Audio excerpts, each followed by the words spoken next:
Assalamualaikum warahmatullahi wabarakatuh. Waalaikumsalam warahmatullahi wabarakatuh. Yang terhormat Ibu Kepala SDN Wilayah 3, Ibu Septi Ertiana SPD, yang telah memberikan izinnya untuk menyelenggarakan kegiatan hari ini. Dan yang kami hormati teman-teman sejawat dari SDN Wilayah 3, Bapak Ibu SDN Wilayah 3 yang saya banggakan. Pertama-tama marilah kita panjatkan puji syukur kehadirat Allah Subhanahu wa taala yang telah memberikan rahmat, taufik, hidayah serta inayahnya kepada kita semua, sehingga pada siang hari ini selesai mengajar, ya Bapak Ibu guru langsung saya repotkan untuk ke ruangan ini dalam rangka kegiatan diseminasi modul 1.4 guru penggerak dengan tema budaya positif yang akan saya sampaikan sendiri sebagai tugas saya memenuhi tugas modul 1.4 guru penggerak. Saya sendiri yaitu Puput Indra Wahyuningsi SPD, calon guru penggerak angkatan 10 Kabupaten Mojokerto, Provinsi Jawa Timur dari SDN Wilayah 3. Kedua kalinya suara serta salam semoga tetap terlimpah curahkan kepada junjungan kita Nabi Muhammad SAW yang telah memimpin kita dari zaman gelap gulita menuju zaman yang terang benderang, yakni ajaran Islam wal iman. Baiklah Bapak Ibu yang berbahagia, sebelum kegiatan hari ini kita mulai, marilah kita berdoa bersama agar rangkaian acara yang kita selenggarakan nanti bisa berjalan dengan lancar. Ridhollahi bisyafaati Rasulillahi al-Fatihah. Baik, terima kasih atas pembacaan doanya. Baiklah, langsung saja biar tidak terlalu siang di Bapak Ibu. Langsung saja sebelum kita mulai diseminasi hari ini, mari kita SDN dulu. Sambil tepuk tangan boleh? Ya tidak? Dulu, ya semangat ya Bapak Ibu ya, kalau siang-siang.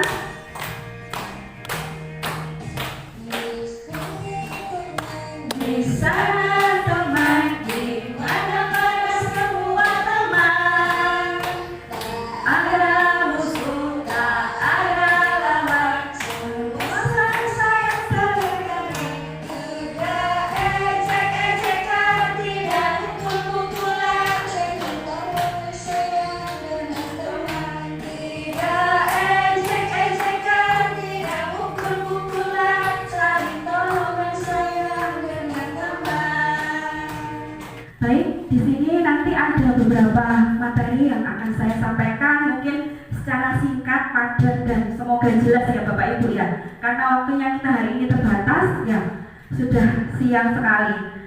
Ya, di sini ada konsep inti budaya positif. Ya, di sana nanti akan kita bahas tentang perubahan paradigma, disiplin positif, kemudian nilai kebajikan universal, motivasi perilaku manusia, hukuman konsekuensi, restitusi, kebutuhan dasar manusia, posisi kontrol, dan terakhir segitiga restitusi.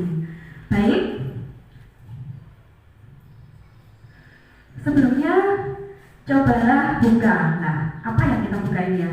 Nanti Bapak Ibu ya memposisikan dirinya ya, boleh A, boleh B, di apa namanya, diimajinasikan dalam hati aja. Boleh memposisikan diri di bagian A atau B. Saya bacakan dulu. Anda dan teman Anda akan melakukan kegiatan cobalah buka. Anda adalah A, teman Anda adalah B. Nah, boleh Bapak Ibu menganggap dirinya A, boleh menganggap dirinya B. Tugas Anda adalah mengepalkan salah satu tangan Anda. Coba dipraktekkan ya Bapak Ibu ya semuanya. Mengepalkan salah satu tangan Anda, coba dipraktekkan deh, dikepalkan tangannya. Bayangkan bahwa Anda menyimpan sesuatu yang sangat berharga di dalam kepala tangan Anda yang perlu Anda jaga sekuat tenaga karena begitu pentingnya untuk kehidupan Anda. Kemudian tugas B, teman Anda yang tidak mengepalkan tangan mencoba dengan segala cara untuk membuka kepala tangan Anda.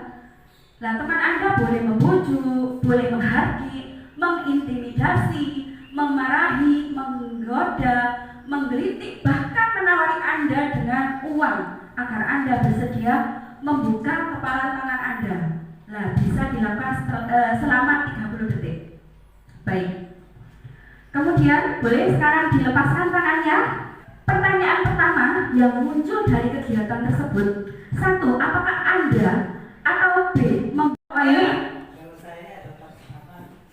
Kalau saya karena ini adalah sesuatu yang sangat berharga, maka walaupun saya tidak Walaupun dikasih uang 1 miliar pun, walaupun dikasih uang 1 miliar sekalipun. oke, tepuk tangan untuk Pak Wahyu. Berarti Pak Wahyu ini orang yang sangat teguh dalam pendiriannya ya. Mungkin ada yang mau jawab? Yang lain? Bu Ria? Saya sependapat dengan Pak Wahyu. Apapun yang terjadi, karena itu adalah penting untuk kehidupan kita harus menjaga sepenuh hati kita, jangan sampai kita tergoda oleh hal yang lain. Seperti itu. Baik. Terima kasih Bu Ria dan Pak Wahyu. Berarti sama-sama mereka itu menilai sesuatu yang berharga, ya baik Bu Ria ataupun Pak Wahyu itu tidak bisa dinilai atau dibandingkan dengan apapun ataupun dengan uang sekalipun, seperti itu nggih. Oke, tepuk tangan untuk Bu Ria dan Pak Wahyu. Baik. Oke, di sini ada teori kontrol dari Dr. William Glasser. Teori yang kemudian hari berkembang dan dinamakan choice theory, meluruskan beberapa miskonsepsi tentang makna kontrol. Jadi ilusi guru mengontrol murid, Bapak Ibu. Nah, pada dasarnya itu kita tidak bisa mengontrol murid untuk berbuat sesuatu. Jikalau murid tersebut memilih untuk tidak melakukannya, walaupun tampaknya guru sedang mengontrol perilaku murid, hal demikian terjadi karena murid sedang mengizinkan dirinya untuk dikontrol. Jadi maksudnya gini Bapak Ibu, kita memposisikan diri ke anak kita, ke anak didik atau siswa kita. Sebenarnya yang mengontrol itu bukan kita. Seperti tadi jenengan sudah praktekkan ya, yang mengontrol itu adalah masing-masing dari diri tersebut. Seperti itu. Jadi anak itu nggak bisa kita kontrol, tapi kita bisa menimbulkannya motivasi intrinsik atau motivasi dari dalam diri bahwa saya ini loh bisa mengontrol diri saya dengan baik, seperti itu. Jadi mengenalkan mana hal yang baik dan hal yang tidak baik. Kemudian ilusi bahwa semua penguatan positif, efektif dan bermanfaat. Jadi seperti ini, kita memberikan pujian, memberikan rayuan, seperti itu ya Bapak Ibu ya. Kita bisa menyuruh mereka yang dengan membujuk, dengan rayuan, memberikan penghargaan. Tapi kita tidak tahu bahwa di dalam dirinya ada keterpaksaan. Makanya kita perlu memberikan motivasi diri.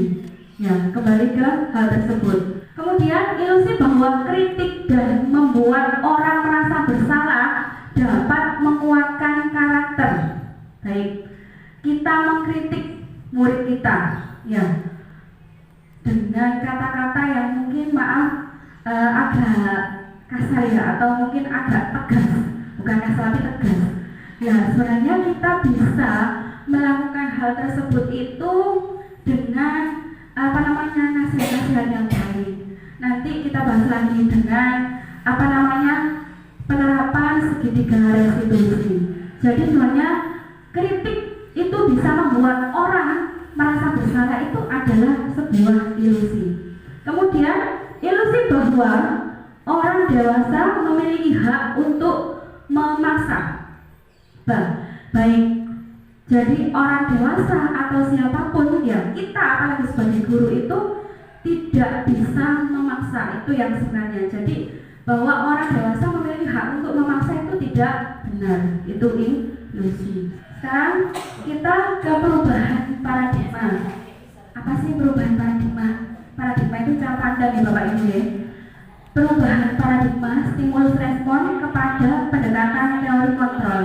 Ini ada stimulus respon dan teori kontrol. Stimulus respon, jadi realitas atau kebutuhan kita itu sama. Sedangkan teori kontrol, realitas atau kebutuhan kita itu berbeda. Jadi setiap kebutuhan manusia itu berbeda. Stimulus respon, semua orang melihat hal yang sama. Nah, teori kontrolnya, setiap orang itu sebenarnya memiliki gambaran yang berbeda-beda. Yang ketiga, kita mencoba mengubah orang agar berpandangan sama dengan kita. Nah, untuk teori kontrolnya, kita berusaha memahami bahwa pandangan orang lain itu tentang dunia itu sangat luas, ya, tidak sama. Kemudian stimulus responnya, perilaku buruk dilihat sebagai suatu kesalahan.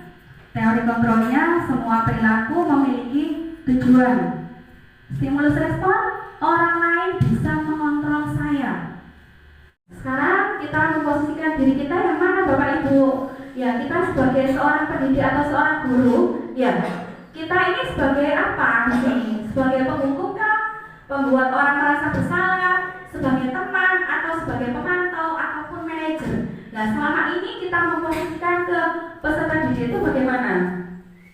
Kalau kita hanya posisikan diri sebagai penghukum yang menggunakan hukuman fisik dan verbal, seperti tadi disuruh mengitari atau memutari lapangan ketika melakukan kesalahan, itu posisi penghukum. Pembuat orang merasa bersalah, memberikan kritikan, ya, memberikan kata-kata yang kurang enak didengar, itu membuat orang merasa bersalah. Teman kita memposisikan diri sebagai teman kepada anak didik, ya, ketika untuk guru tertentu bergantung pada guru tersebut. Atau ke anak mungkin kita bisa ngobrol ketika jam istirahat atau ketika jam pulang, ketika santai, itu kita bisa memposisikan diri sebagai teman, sebagai pemantau, memantau pelaksanaan peraturan, ya, peraturan di kelas, peraturan di sekolah, apakah sudah dilaksanakan oleh anak-anak atau ada yang sudah dilanggar. Kemudian sebagai manajer, yaitu menuntun siswa menemukan solusi. Jadi kalau ada masalah, kita berikan solusi, bukan hanya menghukum, ya. Kita memberikan solusi. Nah, bagaimana kita memberikan solusi, Bapak Ibu? Kita bisa menerapkan dengan segitiga restitusi. Bagaimana kita bisa melaksanakannya? Ya, jadi segitiga restitusi ini, ya, kita bisa yang pertama dengan cara menstabilkan identitas. Langkah apa yang kita lakukan? Setiap orang pasti pernah melakukan kesalahan. Kamu bukan satu-satunya yang pernah melakukan ini. Kita ngobrol hal tersebut ke anak didik kita jika kita melakukan kesalahan, jika anak didik melakukan kesalahan. Kemudian validasi tindakan yang salah. Menanyakan, Bapak Ibu, kamu tentunya punya alasan mengapa melakukan hal tersebut. Adakah cara yang lebih efektif untuk mendapatkan apa yang kamu butuhkan? Seperti itu adalah validasi tindakan yang salah. Kemudian menanyakan keyakinan kelas apa yang telah kita sepakati. Kamu ingin menjadi orang seperti apa? Baik.